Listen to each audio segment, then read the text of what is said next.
decir, yo me despojo de lo que soy y de lo que tengo por amor. ¿Quién es el principio? Sino que conocemos, o sea, que Él nos... Igualarse o equipararse al poder del Señor en ninguno de sus Y el aspectos. mismo verso lo dice, como Dios.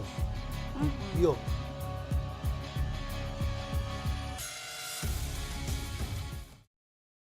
Bueno, en esta mañana, hermanos, quiero compartir con ustedes una palabra. Primero quiero decirles, esta semana leía una palabra profética muy interesante y comentaba esto. ¿Qué día fue que lo comenté? ¿El martes? No, o el jueves. En alguno de los lugares que enseñé esta semana comentaba la palabra profética que leía y que realmente impactó mi corazón. Este es un profeta joven, un muchacho joven, Doc Harrison se llama, y he estado leyendo su palabra por los últimos, yo diría, por el último año, y he estado mirando su crecimiento. Y este muchacho decía en esta semana que el Señor le había dado una palabra que habíamos entrado en un momento donde el Señor estaba listo para pagar todo el bien que habíamos hecho en los últimos 10 años. Y me gustaría que usted pensara por un momento las cosas que usted ha hecho en los últimos 10 años, que ha bendecido a otros, que ha bendecido familias, que ha bendecido la iglesia, que ha bendecido a su misma familia, porque el Señor está listo para pagar. Y yo pensaba en esto y decía, bueno, Señor, mi cheque va a ser grande, porque sí, porque yo sé que va a ser grande. Pero una de las cosas que decía es, Señor, hay cosas que también yo quiero ver de bendición en este sentido. Y pensaba en ciertos lugares en particular, y yo sé que no es casualidad, sino justamente Dios haciendo las cosas con propósito. El viernes, entonces recibí un email de una pastora que está en una ciudad en Venezuela. Esta ciudad se me cerró hace 10 años. Estaba en una conferencia de pastores y líderes, la mayoría pues hombres, y Dios me dio una palabra sumamente fuerte, tan fuerte, que se sintieron ofendidos y más nunca me invitaron. Y cuando yo declaré, Señor, mi pago viene, yo pensé en nuevas oportunidades y nuevas puertas abiertas. Y justamente el viernes, este mismo grupo de pastores y líderes de esa ciudad me llamaron para invitarme a su conferencia anual nuevamente, 10 años después. Así es que le doy gracias al Señor. Voy a estar con ellos. Veo que esa palabra profética se está cumpliendo. Sí, dele un aplauso al Señor. Voy a estar con ellos del 16 al 19 de septiembre. Así es que ya empecé a orar, Señor, ayúdame. Ustedes saben el cuento que les echa el apóstol de que yo pegué unos vasos contra la pared. ¿Se han estado cuando él cuenta eso? Fue justamente ahí en esa conferencia que pegué unos vasos contra la pared. Pero bueno, en esta semana, hermanos, el Señor, terminamos el día viernes, de paso, los intercesores terminamos 40 días de ayuno y oración. Fue un tiempo realmente excelente. Y el Señor en esta semana nos trajo a memoria una palabra que nos entregó el año antepasado. Y esta palabra vino a raíz de un sueño que tuvo una de las intercesoras y podíamos ver con muchísima claridad ciertos principios. Anoche, pensando, bueno, ¿qué voy a compartir con la iglesia? Creo que tiene mucho ganancia. I think that it has a lot of gain. Retomé el sueño porque esta semana estuvimos orando en función a los principios que Dios nos dio allí. Y uno de los pasajes claves que el Señor nos dio en esa oportunidad tiene que ver con Isaías capítulo 51. Y quisiera compartir con ustedes en esta mañana algunos versos de este pasaje, porque creo que son importantes para nuestras vidas como creyentes. Así es que en esta mañana he titulado la reflexión Instrucciones proféticas para caminar en esta estación. Instrucciones proféticas para caminar en esta estación. Y me gustaría, por favor, que usted buscara en sus Biblias Isaías capítulo 51, verso 1 y 2. Vamos a leer por ahora. Y dice de esta manera: Oídme los que seguís la justicia, los que buscáis a Jehová. Mirad a la piedra de donde fuisteis cortados y al hueco de la cantera de donde fuisteis arrancados. Mirad a Abraham, vuestro padre, y a Sara que os dio a luz, porque cuando no era más que uno solo, lo llamé y lo bendije y lo multipliqué. Quisiera que pudiera repetir esa última parte conmigo en voz alta, desde el por qué. ¿Podrías hacerlo conmigo? Porque cuando no era más que uno solo, lo llamé, lo bendije y lo multipliqué. Vamos a volverlo a decir. Porque cuando no era más que uno solo, lo llamé, lo bendije y lo multipliqué. Señor, yo quiero darte gracias en esta mañana. Porque en tu palabra, Señor, hay principios de vida que impactan nuestro corazón, no solamente para bendecirnos en el área que nosotros creemos es más necesaria, pero, Señor, para transformarnos y para hacernos gente que sea como tú, que manifieste tu carácter. En el nombre de Jesús yo declaro en esta mañana, Señor, tu gloria establecida en nuestras vidas, tu reino establecido, Señor, Padre, y declaro en el nombre de Jesús que tu palabra penetre en nuestros corazones, Señor, para traer una revelación que nos permite caminar para tu gloria. En Cristo Jesús, amén. Este pasaje de Isaías 51 es un pasaje bien rico, bien interesante en muchísimos aspectos. De hecho, inicié el estudio anoche en una línea y ya cuando iba por la mitad me di cuenta que algo distinto me estaba dando el Señor. O sea, inicié con los principios que Dios nos dio el año antepasado con el sueño. Sin embargo, el Señor me fue llevando por otra área. Y hay un aspecto en este pasaje que está bien recalcado por el Espíritu y que creo que es necesario para cada uno de nosotros como creyentes. Y tiene que ver con nuestra identidad en Cristo. Dice aquí en el verso 2 que necesitamos prestar atención, que necesitamos mirar cuidadosamente, observar muy de cerca el ejemplo de Abraham, nuestro padre, y de Sara, que nos dio a luz. Está diciéndonos aquí el Señor a través del profeta que necesitamos traer a memoria a estos dos personajes. Y entonces nos da un principio. Dice que cuando Abraham era uno solo, cuando apenas era un hombre solo, Dios hizo tres cosas con él. Lo llamó, lo bendijo y lo multiplicó. Tres cosas importantes que dependen de nuestra identidad, o mejor dicho, que dependen de nosotros poder entender quiénes somos en Cristo. La razón por la cual Satanás tiene habilidad para despojarnos, para destruir cosas en nuestra vida, no es porque tenga poder. Escúcheme bien. El diablo es un enemigo vencido y no tiene autoridad. Lo único que Satanás hace es que opera en nuestra ignorancia, que opera en nuestra, vamos a decir, en cuando no prestamos atención a la instrucción de Dios, cuando le abrimos alguna puerta por algún lugar. Pero del resto, Satanás no tiene ninguna autoridad en la vida del creyente. Es un enemigo vencido.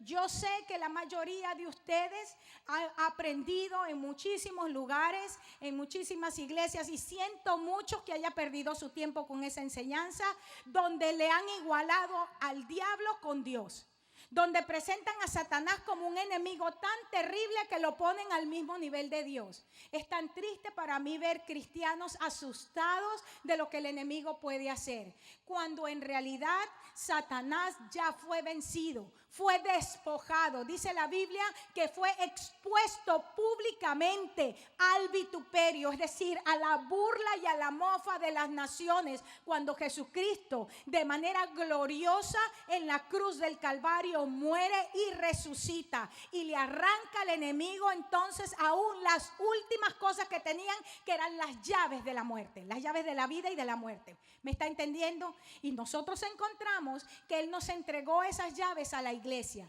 y nos dijo que teníamos toda la autoridad para atar y desatar en el cielo y en la tierra. Entender nuestra posición en Cristo, entender nuestra naturaleza en el Señor, entonces es vital para poder caminar una vida en victoria. Y eso es lo que quiero en esta mañana poder compartir contigo, así más o menos a grandes rasgos. A partir de este pasaje, entonces, se desprende la necesidad imperante que tenemos como creyentes de reconocer, de entender, de asimilar cuál es, a quién pertenecemos, mejor dicho, o de dónde venimos. Porque esto nos va a dar identidad. Vuelvo a repetir el verso 2 de Isaías 51. Dice, mira la piedra de donde fuiste cortado y el hueco de la cantera de donde fuiste arrancado. El símil que está utilizando aquí el profeta es bien interesante porque está tomando, todos nosotros estamos familiarizados con lo que es una cantera. Es ese lugar de piedras donde, vamos a decir, es un depósito de piedra natural donde los constructores van para poder adquirir materia prima para la construcción. Eso es una cantera, ¿verdad que sí? Y el Señor está diciendo que nosotros debemos prestar atención de la piedra donde fuimos cortados, una madre roca de donde nosotros fuimos extraídos. Y dice que prestemos atención también a la cantera de donde salimos. Ahora bien, cuando nosotros pensamos entonces un poco en Abraham, voy a ver algunos principios porque he predicado bastante sobre este personaje. Pero no creo que es casualidad que el Señor me haya puesto la inquietud de ver este pasaje nuevamente. Nosotros lo primero que viene a nuestra mente es cómo Dios llama a Abraham, en ese momento Abraham, lo llama de una nación pagana, Ur de los Caldeos. Estudiábamos en una ocasión que justamente Abraham estaba vamos a decir, en la cuna de lo que se conoce posteriormente como Babilonia. Y Dios saca a este hombre de en medio de una sociedad que era una sociedad que adoraba muchos dioses, politeísta, era una ciudad completamente pagana, una ciudad que no conocía a Dios. Sin embargo, Dios se le manifiesta a este hombre. No tenemos en la Biblia ningún hecho narrado, aparte de que Dios viene y le habla en ese momento, cómo Dios hace que Abraham le conozca a él. No tenemos ninguna narración previa a esto que nos dé luz desde la perspectiva bíblica de cómo es que Abraham llega al conocimiento de Dios. Porque definitivamente Ur de los Caldeos era una ciudad completamente pagana. Y esto nos da un principio importante, hermanos. Dios tiene gente en todas las naciones de la tierra. Y usted y yo nos quedaremos impresionados cuando veamos un día como de lugares inhóspitos o de los lugares que nosotros menos esperábamos, de las culturas que a nuestro parecer nos parecían las más paganas, Dios está sacando y ha estado sacando siempre gente para su gloria y para su honra. Amén. No solamente somos los occidentales con nuestra manera de vivir los que podemos agradar a Dios. Esto es bien importante. También hay culturas donde están completamente desnudos y sin embargo Dios se agrada también de ellos en su cultura y en su expresión. Esto es muy importante porque nosotros nos olvidamos que Dios es Dios de todos y llama al que quiere, cuando quiere y como quiere. Dios no es un Dios exclusivo de una cultura. Amén. Dios llama entonces a Abraham a salir de un lugar, pero lo llama para que herede una promesa.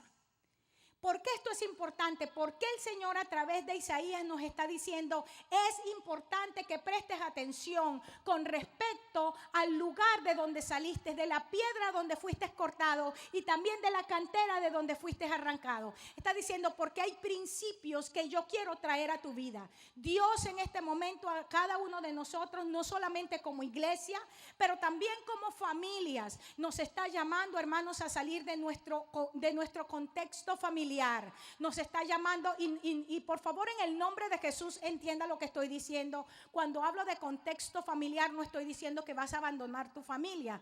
Lo que estoy diciendo es de lo que conoces, de un entorno que tú conoces y en el que estás cómodo. Normalmente lo que conocemos es lo que nos agrada, lo nuevo, y esta es una vamos a decir, una tendencia humana muy común, es que le tememos a lo desconocido. Y el Señor nos está llamando a salir de lo conocido a cosas que no conocemos. Cosas que ojo no ha visto ni oído ha escuchado son las que Dios ha preparado para su pueblo en este tiempo. Amén. Y el Señor nos está diciendo, es tiempo, así como le dijo a Abraham, quiero que salgas porque yo te voy a entregar. Pero antes de entregarte le dijo, te voy a mostrar un lugar. Lo interesante es que ese lugar, como aprendíamos hace unos días, él salió buscando una ciudad celestial. Y podíamos ver con claridad cómo esa ciudad tiene su cumplimiento final en la iglesia, la nueva Jerusalén que desciende del cielo de Dios. Ahora, en Génesis capítulo 12, nosotros estamos bien familiarizados con este pasaje. Encontramos que cuando Dios le dice a Abraham que salga de su tierra, le dice que lo iba, fíjese en el verso 2. Primero le dice que se fuera a un lugar que le iba a mostrar. Y le dice que iba a ser una nación grande, que lo iba a bendecir, que iba a engrandecer su nombre y que a la vez sería de bendición. 4 cosas importantes en la vida de un creyente.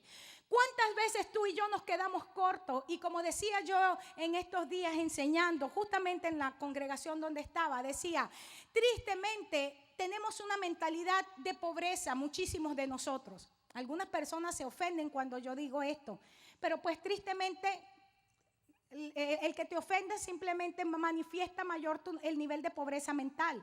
No tiene nada que ver con los recursos que puedas tener en la mano, sino con la incapacidad que tienes para ampliar tu visión.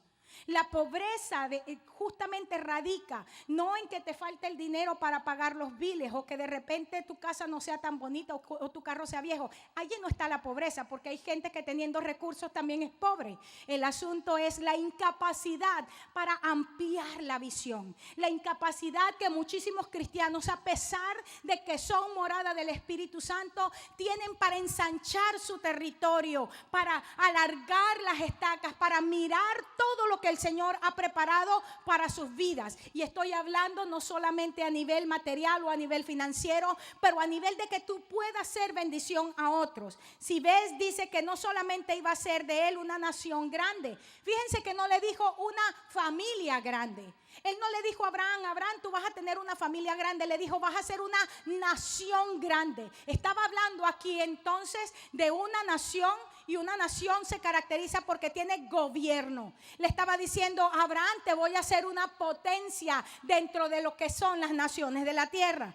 Le dijo también, te voy a bendecir. No te preocupes, no vas a ser una nación pobre. No vas a ser una nación de esas donde la gente se muere de hambre porque no hay nada que comer. Le está diciendo, además de que te voy a hacer una nación, vas a ser una nación bendecida. Pero además de que vas a ser una nación bendecida, dentro de lo que se te va a conocer, tú vas a ser engrandecido. Es decir, vas a estar por encima de las demás naciones. Y además de eso, tú vas a ser de bendición a otros. Son 4 aspectos hacia donde el Señor nos está llevando. No es suficiente lo que Dios te da. Qué bueno, hermanos, verlos bendecidos. Y yo siempre me gozo cada vez que veo a las familias de la iglesia caminando y escalando y avanzando y con nuevos logros, porque realmente el gozo del Señor llena el corazón de los padres cuando ven a los hijos creciendo y teniendo éxito. Para mí es de muchísimo gozo verlos con éxito, pero no se olviden que nosotros somos bendecidos para bendecir. Hemos sido llamados para bendecir no solamente a otras personas, pero a otras naciones. Y esto es lo que le dijo Dios a Abraham. Le dice que en él iban a ser bendecidas las demás naciones de la tierra. Y si hay una promesa, hermanos, que tú y yo hoy como herederos de la fe de Abraham tenemos, es saber que naciones de la tierra pueden ser bendecidos a causa de nosotros. Quisiera que en el nombre de Jesús esto quedara en tu corazón, porque algo que ha estado realmente golpeando mi vida en estos días con tristeza es ver la nueva legislación en Estados Unidos, la muy probable legislación con respecto al matrimonio gay. El hecho de que Nueva York aprobó ya el ver pornografía infantil no es penado. 8 estados en este momento están estudiando la misma ley para implantarla en sus estados. Estamos en un momento como nación, hermanos, bastante seria. Déjeme decirle que cuando los sociólogos estudian la forma como decae una nación, se empieza, justamente eso es algo como declina paso a paso. Y una de las cosas que están dentro de los pasos de cómo declina una cultura tiene que ver cuando los valores morales empiezan a ser destruidos. En todas las culturas donde se le ha dado permiso a la parte de las relaciones homosexuales, todas estas culturas terminan aceptando otras cosas. Déjame decirte, para este momento, hace algunos años, permíteme refrasear, hablar, por ejemplo, de la relación entre hombre a hombre o mujer, era hasta asqueroso mencionarlo. Para este momento ya estamos tan condicionados que ni siquiera decimos nada al respecto. Ya una segunda ley se está introduciendo. ¿Cuál es la segunda ley? Bueno, mirar la pornografía infantil no es malo. Tú sabes lo próximo que va a venir, que una tendencia sexual también es querer tener relaciones sexuales con niños. Porque si vemos como normal en este momento una tendencia, así se llama, mi tendencia sexual es personas del mismo sexo, entonces, ¿por qué no en los próximos años, muy prontamente, aprobar la tendencia sexual de un adulto teniendo relaciones con un niño?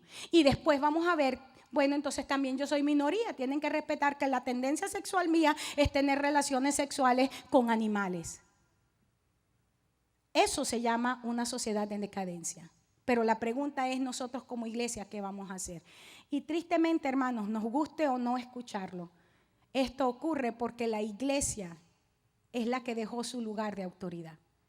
Si la iglesia no hubiese dado, o los ministros de Dios no se hubiesen dado el permiso de cometer todo este tipo de pecado detrás de las paredes, esto no estuviera ocurriendo. Porque nos guste o no nos guste, le parezca a usted o no le parezca, pero yo se lo voy a decir. Justamente a nivel de organización, la iglesia como institución, no estoy hablando como el organismo vivo y espiritual en donde está la vida de Dios, porque ese es un remanente, eso tiene que ver con gente, pero lo que es la institución eclesiástica como tal está podrida. Y no nos vamos a caer a mentiras, y yo no tengo temor de decir esto porque justamente si nosotros queremos hacer cambios necesitamos mirar el problema para poder traer correctivos. Y los problemas nosotros no podemos ver los problemas poniéndole así como una bendita y decir, bueno, es que no está tan malo, bueno, es que aquí no nos toca. No, hermanos. La iglesia como institución está podrida, está dañada, está contaminada.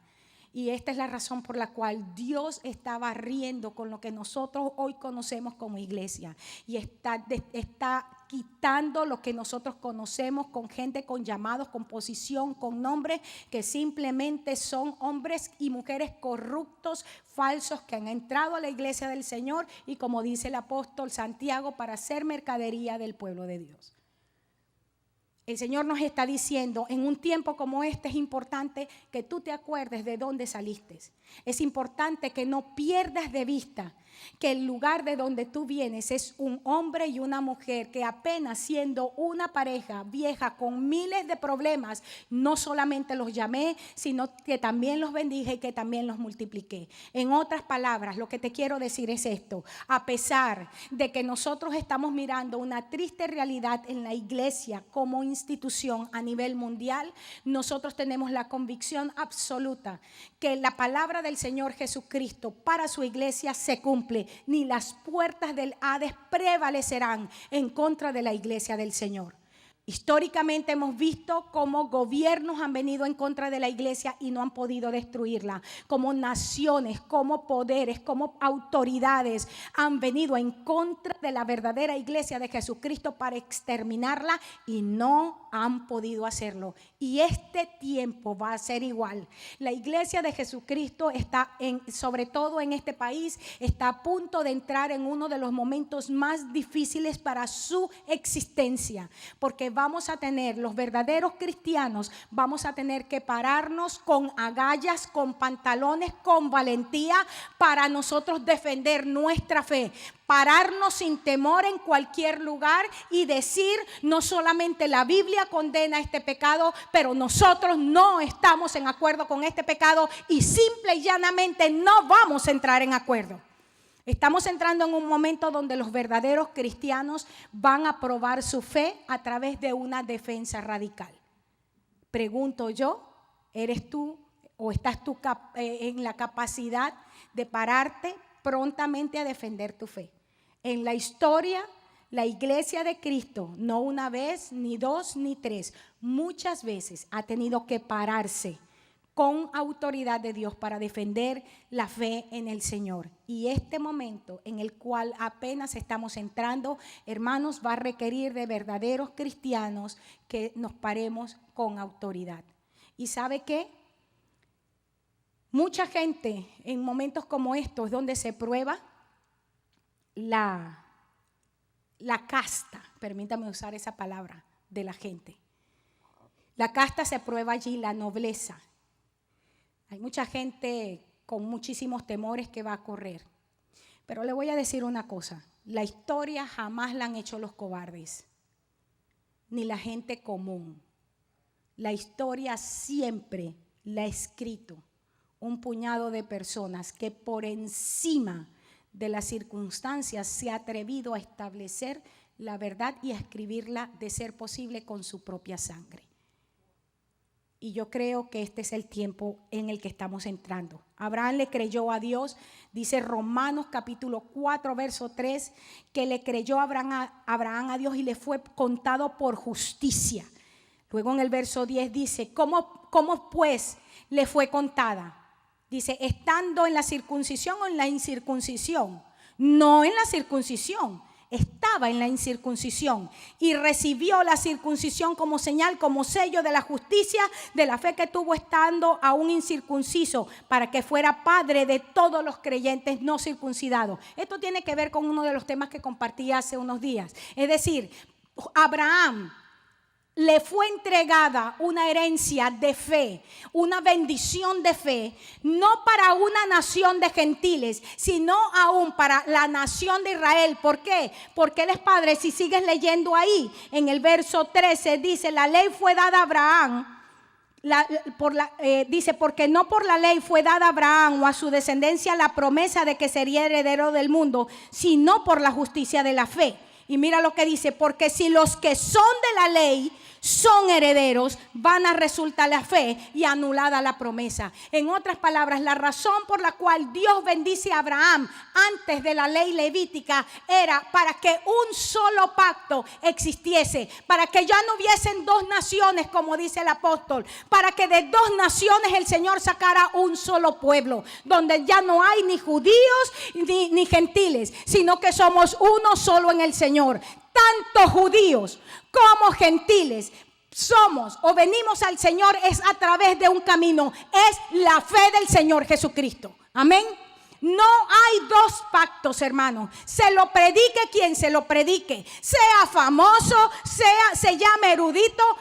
Pablo ya escribió al respecto, y aquí en Romanos dice que la fe le fue entregada a Abraham, la promesa le fue entregada a Abraham antes de que entrara en la circuncisión, y la circuncisión fue solo una señal de que la promesa era cierta. Y esto fue de esta manera, dice el apóstol, para que ambos pueblos entendieran que era por la fe en Jesucristo. Por eso es que hay un solo camino para llegar al Padre, y este se llama como Jesucristo. Amén. Lucha hasta que veas el propósito de Dios. Es que hemos tenido una relación